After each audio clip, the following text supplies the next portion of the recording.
Hello friends. तो जैसा कि हमने लास्ट क्लास में जो है इलेक्ट्रिक फील्ड से रिलेटेड सारे कॉन्सेप्ट जो हमने कवर किए थे, ठीक है। बट उसमें जो हमारा एक जो रहता था वो गॉस लॉ और उससे रिलेटेड जो है इलेक्ट्रिक फील्ड की प्रॉपर्टीज एंड डेफिनेशन वो रह गई थी, तो आज हम वो कंप्लीट करते हैं, ठीक है। तो सबसे पहले हम बात करते हैं कि what is electric field lines.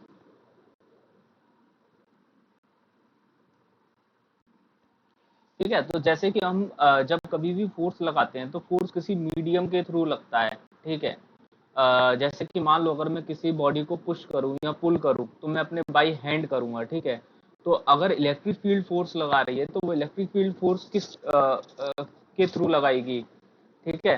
तो वो जो मीडियम होता है, जो एक मीडियम होता है फोर्स लगाने का, उसको हम बोल देते हैं इलेक्ट्रिक फील्ड लाइंस है कि इलेक्ट्रिक फील्ड लाइंस के थ्रू जो है वो फोर्स लग रहा है, ठीक है। ऑब्वियसली इलेक्ट्रिक फील्ड फोर्स लगा रहा है, बट एक इलेक्ट्रिक फील्ड लाइंस एक जो है हाइपोथेटिकल कॉन्सेप्ट बना दिया है, ठीक है, जिसकी वजह से इलेक्ट्रिक फील्ड लाइंस जो है वो फोर्स लगा रही है, हम ऐसा बोलते हैं। तो इसकी प्रॉपर डेफिनेशन अगर हम बोलें कि these are the imaginary curve, ठीक है, these are the imaginary lines, ठीक है, that is basically generated from positive charge and at the surface of the negative charge, हम ऐसा बोल सकते हैं कि ये ठीक है। तो जैसे हम बोलते हैं इलेक्ट्रिक फील्ड लाइंस जो होंगी वो पॉजिटिव चार्ज की होंगी और नेगेटिव चार्ज की हो सकती है।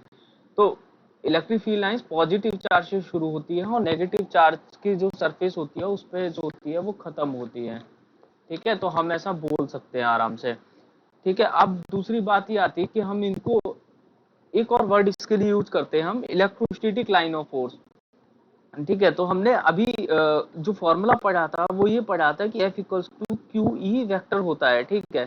तो अगर जिस डायरेक्शन में इलेक्ट्रिक फील्ड लाइंस होंगी उसी डायरेक्शन में ही फोर्स लगेगा, ठीक है। देखो क्यू जो हो गया वो स्केलर हो गया यहाँ पर, और इलेक्ट्रिक फील्ड जो है वो वेक्टर क्वांटिटी है।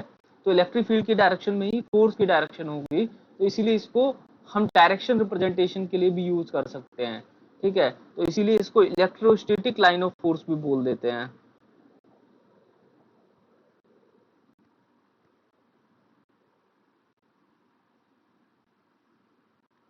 ठीक है। या इलेक्ट्रिक लाइन ऑफ फोर्स भी बोल देते हैं।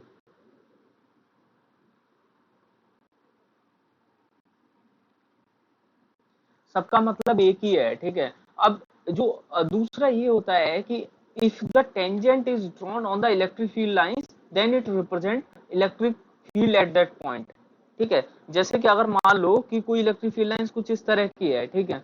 तो अगर हम टेंजेंट ड्रॉ करते हैं ना, टेंजेंट का मतलब होता है कि एक स्पेसिफिक जो हम डायरेक्शन दिखा रहे हैं वो सिर्फ इस कर्व के एक पॉइंट पर टच करना चाहिए, ठीक है। तो जैसे कि अगर मान लो कि मैं यहाँ पर इस तरह से दिखा देता हूँ, तो this is tangent drawn on this curve, ठीक है। और मान लो ये पी पॉइंट को टच करती हुई जा रही है, ठीक है।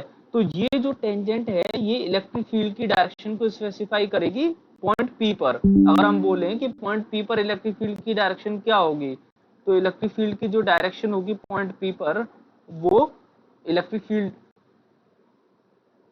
हाँ, वो इस टेंजेंट से जो है हमें दिखाई देगी, ठीक है। तो हम यहाँ पर बोल सकते हैं कि this is basically representing the direction of the electric field. ये जो टेंजेंट ड्रॉ किया हमने ये टेंजेंट इलेक्ट्रिक फील्ड की डायरेक्शन को दिखा रहा है हमारे यहाँ पे, ठीक है। ठीक है, इसके बाद हम जो है कुछ प्रॉपर्टीज डिस्कस करते हैं इलेक्ट्रिक फील्ड लाइंस की।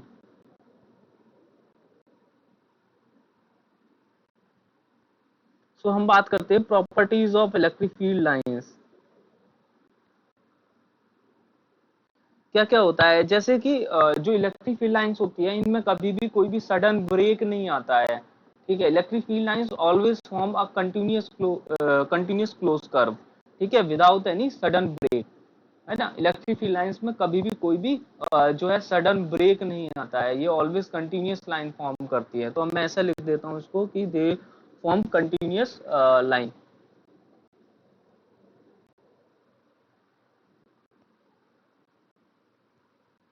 डजंट हैव सडन ब्रेक,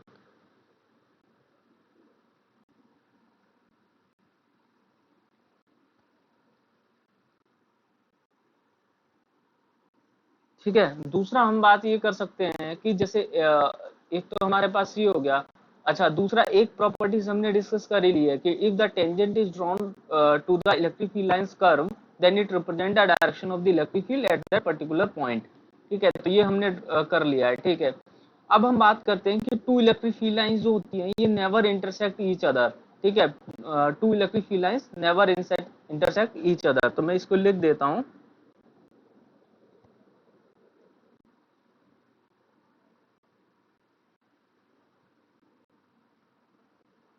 चलो ये मैं यहाँ टू लगा देता हूँ ना, two field lines never intersect.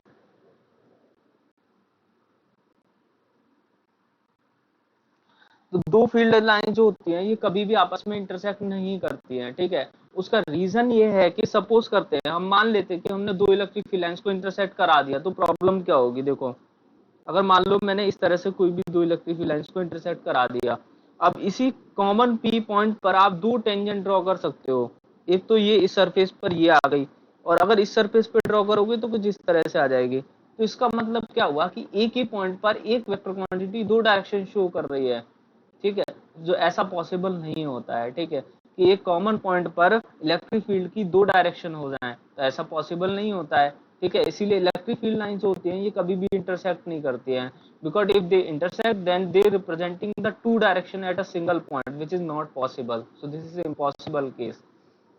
ठीक है, तो मैं इस डायग्राम को यहाँ से रिमूव कर देता हूँ, आप लोग इसको ड्रॉ कर लोगे कॉपी में।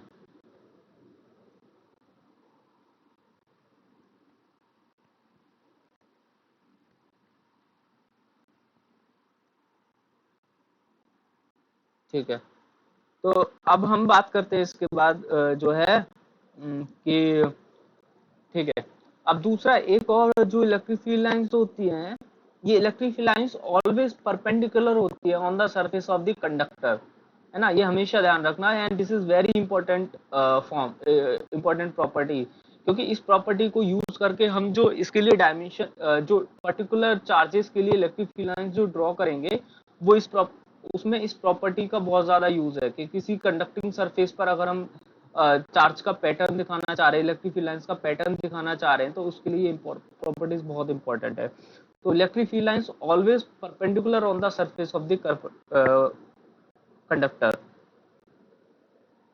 तो मैं शॉर्ट में लिख रहा हूँ, आप लोग इसको लिख सकते हो पूरा अपनी लैंग्वेज में। ऑलवेज परपेंडिकुलर, ये साइन जो होता है ये परपेंडिकुलर का होता है।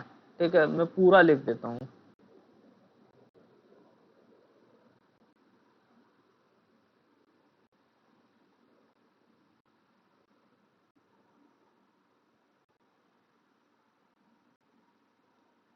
ठीक है, तो अब बात आती है कि परपेंडिकुलर क्यों होता है। ऐसा भी तो हो सकता है कि परपेंडिकुलर ना हो। ठीक है, तो ऐसा क्यों होता है कि ये परपेंडिकुलर होना जरूरी है इसका।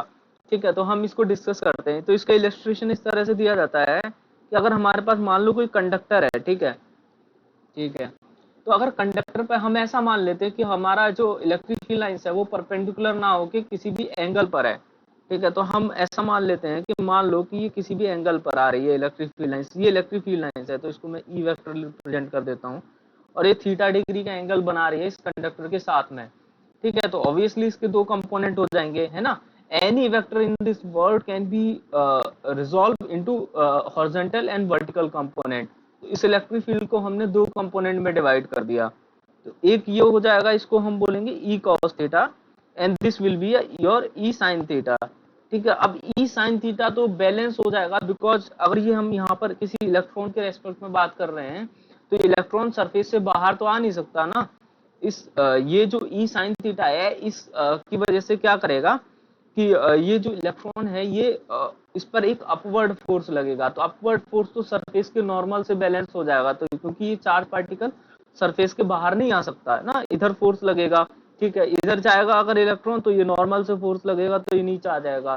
तो यानी कि हॉरिजॉन्टल वर्टिकल कंपोनेंट से हमें कोई प्रॉब्लम नहीं है। ठीक है, बात आती है हॉरिजॉन्टल कंपोनेंट की। अगर हॉरिजॉन्टल कंपोनेंट्स से इस इलेक्ट्रिक फील्ड पर कोई फोर्स लगेगा, ठीक है, तो इससे क्या होगा, ये इलेक्ट्रॉन्स होंगे वो मोशन में आ जाएंगे। ठीक है, पर इलेक्ट्रोस्टैटिक्स में हम चार्जेस की रेस्ट पोजीशन में स्टडी कर रहे हैं ना, तो हम मोशन को यहाँ पर कंसिडर नहीं करेंगे। इसीलिए इलेक्ट्रिक फील्ड जो लाइंस होती हैं ये ऑलवेज परपेंडिकुलर होती है on the surface of the conductor. ठीक है, इसको इस तरह से भी समझा जाता है कि जैसे अगर हम बात करें कि अगर हमने कोई भी कंडक्टर लिया मान लीजिए, ठीक है, तो अगर हमने कोई भी ठीक है, तो ये जैसे कि अगर हमने ये कंडक्टर बनाया हुआ है तो ये इलेक्ट्रिक फील्ड लाइंस जो होंगी इस पर ऑलवेज परपेंडिकुलरली एक्ट करेंगी। ठीक है,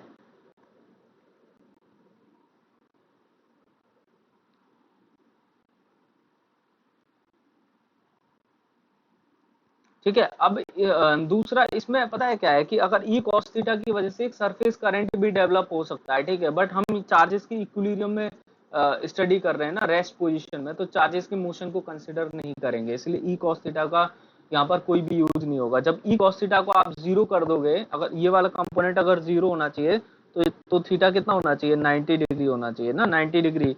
तो इसीलिए जो इलेक्ट्रिक फील्ड लाइंस है ये ऑलवेज परपेंडिकुलर होनी चाहिए सरफेस की कंडक्टर पर। ठीक है, ठीक है। दूसरा ये होता है कि ये हमारा कौन सा पॉइंट था, 3 पॉइंट है, ठीक है। 4 पॉइंट की हम बात करते हैं कि इलेक्ट्रिक फील्ड लाइंस जो होती हैं, ये इलेक्ट्रिक फील्ड लाइंस की जो रिलेटिव क्लोजनेस है वो चार्ज की स्ट्रेंथ को दिखाती है। ठीक है, तो magnitude of the electric field, magnitude of electric field is represented by electric field lines by the relative closeness. ठीक है, तो इसका क्या मतलब है कि जैसे कि अगर हम बात करते हैं कि कोई भी हमारे पास चार्ज है, ठीक है, अगर मान लो कि हमने बोला कि अगर ये 10 कूलम चार्ज है और ये 5 कूलम चार्ज है, ठीक है, तो ऐसा हम तो 5 कूलम के रेस्पेक्ट में जो 10 कूलम के थ्रू इलेक्ट्रिक फील्ड लाइंस जा रही होंगी वो इलेक्ट्रिक फील्ड लाइंस ज्यादा अमाउंट में जा रही होंगी, जैसे इस तरह से, इस तरह से। ठीक है, और यहाँ पर जो होंगी वो इलेक्ट्रिक लाइंस इसके रेस्पेक्ट में काफी ज्यादा कम होंगी। तो ये हम इस तरह से बात कर सकते हैं कि जो रिलेटिव क्लोजनेस होती है इलेक्ट्रिक फील्ड लाइंस की, वो ये बताती है कि वहां पर इलेक्ट्रिक फील्ड की वैल्यू ज्यादा है। अब जैसे कि आप देख भी सकते हो कि अगर ये 10 कूलम का चार्ज है मान लो और ये 5 कूलम का चार्ज है, ठीक है, तो 10 कूलम के चार्ज में हमें इलेक्ट्रिक फील्ड लाइन ज्यादा दिखानी है ना, तो इलेक्ट्रिक फील्ड लाइन ज्यादा दिखानी है, इसका मतलब इलेक्ट्रिक फील्ड लाइन जो है वो पास पास बनानी पड़ेगी, तभी तो आप ज्यादा दिखा पाओगे। तो इससे ये बात पता चलती है कि जो ज्यादा मैग्नीट्यूड है उसके लिए इलेक्ट्रिक फील्ड लाइंस ज्यादा होंगी और electric field lines close close close close बनाई जाएंगी। तो इसीलिए बोलते हैं रिलेटिव क्लोजनेस जो होती है वो इलेक्ट्रिक फील्ड के मैग्नीट्यूड को रिप्रेजेंट करती है। ठीक है, ओके, तो ये हमारा कौन सा हो गया, ये हमारा हो गया 4 पॉइंट। 4 5 इलेक्ट्रिक फील्ड लाइन जो होती है ये सरफेस के अंदर जो होती है वो जीरो होती है, क्योंकि इलेक्ट्रिक फील्ड जो होता है इनसाइड द कंडक्टर जीरो होता है। तो अगर आप लिख सकते हो तो इसको लिख सकते हैं, अगर मैं शॉर्ट में लिखूं कि ई वेक्टर का मतलब electric field inside the conductor is zero, तो आप बोल सकते हो electric field lines is absent inside the conductor. तो हम बात कर सकते हैं कि इलेक्ट्रिक फील्ड,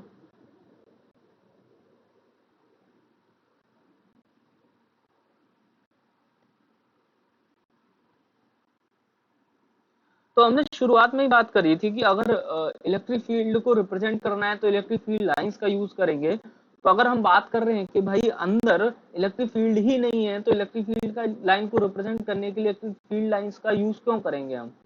ठीक है, तो सरफेस के अंदर, कंडक्टर की सरफेस के अंदर अगर हम मानते हैं कि जैसे लेट्स सी अगर यहाँ पर डायग्राम होगा तो शेप में जाते हैं, ठीक है, ठीक है, ओके, सॉरी,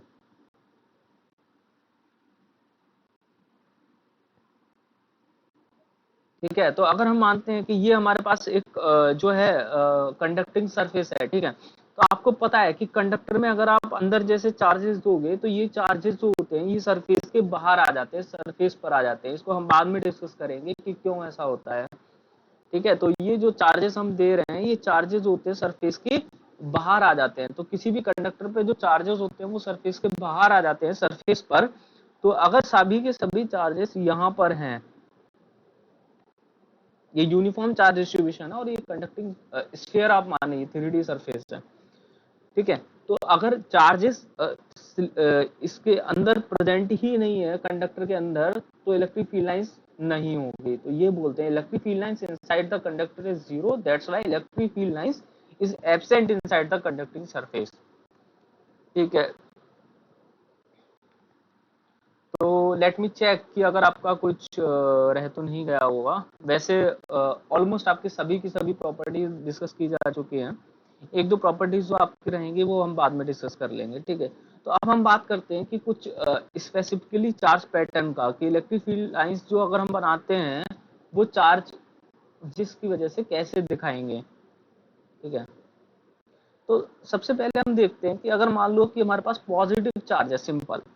तो अगर हमारे पास पॉजिटिव चार्ज है ये, ठीक है, तो पॉजिटिव चार्ज की वजह से इलेक्ट्रिक फील्ड जो होता है वो अवे फ्रॉम पॉजिटिव चार्ज होता है, ठीक है। इसका मतलब इलेक्ट्रिक फील्ड लाइंस जो होंगी वो ऑलवेज इस तरह से होंगी, आउटवर्ड दिखाएंगे हम इलेक्ट्रिक फील्ड लाइंस को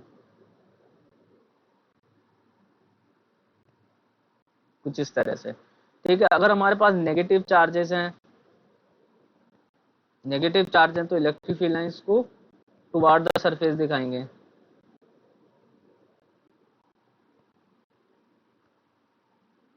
ठीक है। ये इस तरह से होगा, ठीक है। तो electric field lines perfect diagram नहीं बनाया, बट आप समझ जाइए कि अगर पॉजिटिव चार्ज और है माइनस नेगेटिव चार्ज है, तो इलेक्ट्रिक फील्ड लाइंस पॉजिटिव की वजह से अवे फ्रॉम पॉजिटिव चार्ज होती है और नेगेटिव की वजह से टुवार्ड द नेगेटिव चार्ज होती है, ठीक है।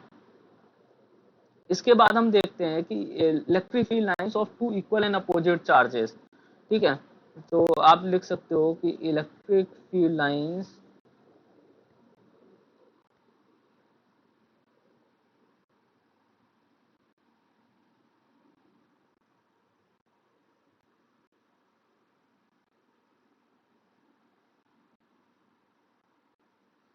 ठीक है। तो electric field lines equal and opposite charges की वजह से आप कैसे बनाओगे, तो जैसे कि एक मैं चार्ज ले लेता हूँ पॉजिटिव चार्ज और एक नेगेटिव चार्ज, ठीक है। तो सबसे पहले हमें बात पता करनी होती है, क्योंकि अगर जहां पर इलेक्ट्रिक फील्ड जीरो होगा वहां पर इलेक्ट्रिक फील्ड लाइंस हमें नहीं दिखानी होगी। तो हमें ये देखना है कि यहाँ पर कहाँ पर पॉसिबिलिटी है इलेक्ट्रिक फील्ड के जीरो होने की, ठीक है। तो अगर हम जैसे एक पहले मैं प्रॉपर एक डायरेक्शन ड्रॉ कर लेता हूँ, मान लो ये, ठीक है। तो अगर हम मानते हैं ये आपका है पॉजिटिव चार्ज, ध्यान रखना है, ठीक है, और ये है आपका नेगेटिव चार्ज, ठीक है। आप चाहो तो इसको लिख सकते हो इधर प्लस क्यू और इधर लिख लो इधर माइनस क्यू, ठीक है। तो अब देखना हमें ये है कि जैसे ये पॉजिटिव चार्ज है, ठीक है, जस्ट मिनट, हाँ, ठीक है। तो ये पॉजिटिव चार्ज है, तो जैसे हम यहाँ पर बात कर ले, हमें क्या है कि जनरली हम क्या है रीजन देख लेते हैं कहाँ पर इलेक्ट्रिक फील्ड जीरो होने की पॉसिबिलिटी है। जैसे यहाँ पर बात करें तो यहाँ पर इस पॉजिटिव चार्ज की वजह से इलेक्ट्रिक फील्ड जो होगा अवे फ्रॉम पॉजिटिव होगा, और इस नेगेटिव की वजह से कितना होगा, टुवर्ड द नेगेटिव चार्ज। तो यहाँ पर तो दोनों एरो जो हो रहे हैं सेम डायरेक्शन में आ रहे हैं, यानी कि इलेक्ट्रिक फील्ड जीरो होने की पॉसिबिलिटी नहीं है बीच में। अच्छा, इधर बात करते हैं तो इधर away from positive charge and toward the negative charge, तो इधर जीरो होने की पॉसिबिलिटी है, तो हम यहाँ पर इलेक्ट्रिक फील्ड लाइंस नहीं दिखाएंगे। अच्छा, यहाँ पर बात करें तो away from positive charge and toward the negative charge, यहाँ पर भी इलेक्ट्रिक फील्ड लाइंस जीरो होने की पॉसिबिलिटी है। कहाँ पर होगी वो हमें नहीं डिस्कस करना, हमें एक रफ डायग्राम बनाना है, रफ एस्टिमेट। तो अब क्या है कि अब इलेक्ट्रिक फील्ड लाइंस को है पॉजिटिव चार्ज से अवे जाना है, away from positive charge and toward the negative charge. तो अभी आपको बताया कि इलेक्ट्रिक फील्ड लाइन जो होती है ये परपेंडिकुलरली जाती हैं, ठीक है, और क्लोज कर्व बनाती हैं, कोई भी सडन ब्रेक नहीं होता, ठीक है। तो अगर मैंने एक इलेक्ट्रिक फील्ड लाइंस तो आपकी यही हो जाएगी पॉजिटिव से नेगेटिव, ठीक है। दूसरी आप इस तरह से बना सकते हो, ये पॉजिटिव गए,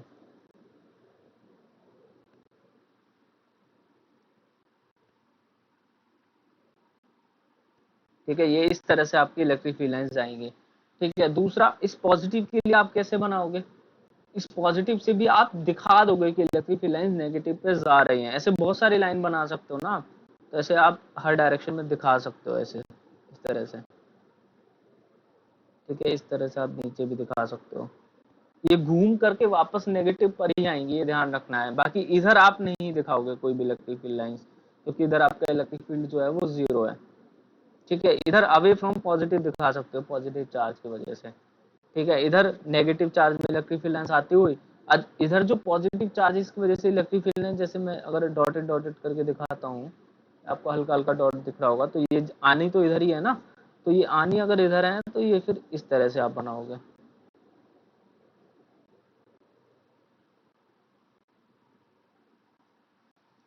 तो आई होप कि आपको समझ में आया होगा कि पॉजिटिव चार्जेस और नेगेटिव चार्जेस का यहाँ पर हम क्या कंसिडरेशन कर रहे हैं, किस तरह से कर रहे हैं। ठीक है, तो ये तो हमारी होगी सिंपल इलेक्ट्रिक फील्ड लाइंस। ठीक है, अच्छा एक ठीक है, चलो अब इलेक्ट्रिक फील्ड लाइंस हम जो देखते हैं वो two equal and two same charges की देखते हैं, कि मान लो कि अगर सेम पॉजिटिव चार्जेस हो या सेम नेगेटिव चार्जेस हो तो उनकी वजह से इलेक्ट्रिक फील्ड लाइंस का पैटर्न कैसा होगा। तो अगर हम मानते हैं कि मान लो ये पॉजिटिव चार्ज है और ये भी पॉजिटिव चार्ज है, ठीक है, तो अगेन आप वही काम कर लीजिए, आप एक लाइन ड्रॉ करिए और ये प्लस क्यू चार्ज है और ये भी आपका प्लस क्यू चार्ज है। ठीक है, अब अगर इलेक्ट्रिक फील्ड आप यहाँ निकालते हो तो इस प्लस क्यू की वजह से, मान लो अगर मैं ये 1 बोलता हूँ ये 2 बोलता हूँ, तो 1 वाले की वजह से इधर होगा इलेक्ट्रिक फील्ड और 2 वाले की वजह से इधर होगा, यानी कि बीच में इलेक्ट्रिक फील्ड एब्सेंट है, यानी कि यहाँ पर इलेक्ट्रिक फील्ड जीरो होने की पॉसिबिलिटी है। ठीक है, और वो हमें पता चल गया एरो से, क्योंकि इलेक्ट्रिक फील्ड अपोजिट डायरेक्शन में तो इलेक्ट्रिक फील्ड जीरो हो जाएगा। यहाँ पर बात करें कि यहाँ पर away from positive and away from positive दोनों चार्जेस की वजह से सेम यहाँ पर भी और यहाँ पर भी। तो आउटसाइड द रीजन अगर हम बात करें तो इलेक्ट्रिक फील्ड जो होगा वो जीरो हो रहा है, बीच में जो है इलेक्ट्रिक फील्ड की सॉरी आउटसाइड जो हो रहा है चार्जेस के यानी कि इस पोर्शन में और इस पोर्शन में, तो इलेक्ट्रिक फील्ड जीरो होने की पॉसिबिलिटी नहीं है, बट मिडवे इलेक्ट्रिक फील्ड की जीरो होने की पॉसिबिलिटी है। तो अब हम ड्रॉ करते हैं इसको, डायग्राम को कैसे बनाएंगे। ठीक है, तो आपको पिछले में क्या कर रहे थे, आप इलेक्ट्रिक फील्ड लाइंस को कुछ इस तरह से दिखा रहे थे, अब बीच में तो इलेक्ट्रिक फील्ड है ही नहीं है तो आपको ये दिखा नहीं सकते आप।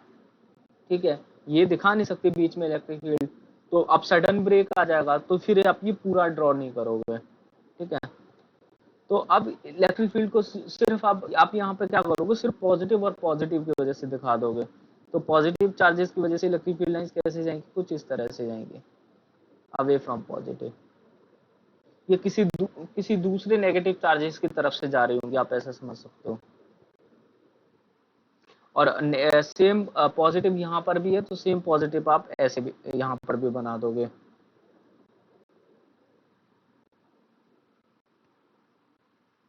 ठीक है, बीच में आप लोग नहीं दिखाओगे, तो बीच में जो पॉइंट है इसको आप न्यूट्रल पॉइंट बोलते हैं। वैसे इस पे हम और ज्यादा डिस्कशन करेंगे, कुछ प्रॉब्लम्स भी इससे रिलेटेड करेंगे न्यूट्रल पॉइंट से।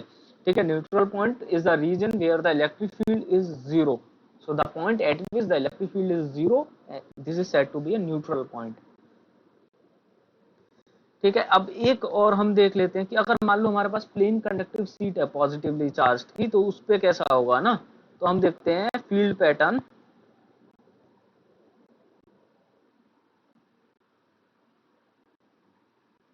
ड्यू टू पॉजिटिव प्लेन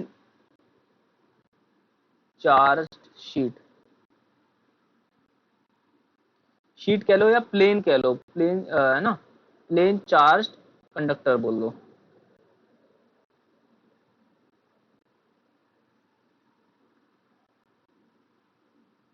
ठीक है, तो अगर हम मान लो कि एक मैंने कि कंडक्टिंग सरफेस बनाता हूं मैं।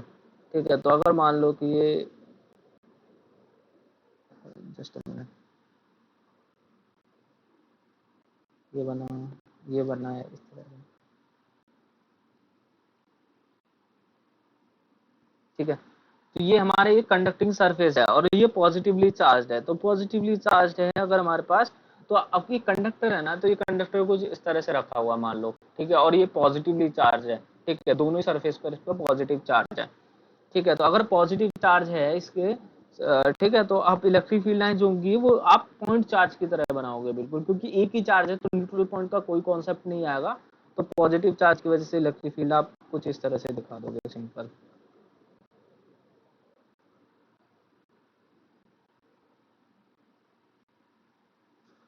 ठीक है, तो इलेक्ट्रिक फील्ड लाइन जो होगी वो अवे फ्रॉम जाएंगी। अगर नेगेटिवली चार्ज शीट होती तो एरो आप डायरेक्शन चेंज कर देते, तो टू नेगेटिव चार्ज होती है।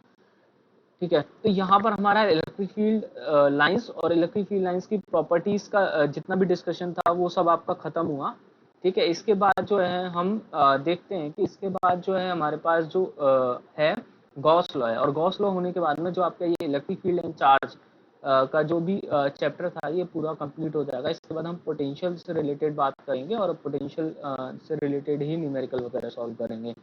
ठीक है, तो इस यूनिट में आपका गॉस लॉ रहता है, वो हम नेक्स्ट लेक्चर्स में आप कंप्लीट कर देंगे। तो गॉस लॉ की एक बार थ्योरी और उसके बाद हम सिर्फ और सिर्फ इस पूरे चैप्टर से रिलेटेड जितनी भी प्रॉब्लम्स हैं उन प्रॉब्लम्स को डिस्कस करेंगे। ठीक है, तो मिलते हैं नेक्स्ट वीडियो में। Please like, subscribe and share our channel. Thank you so much.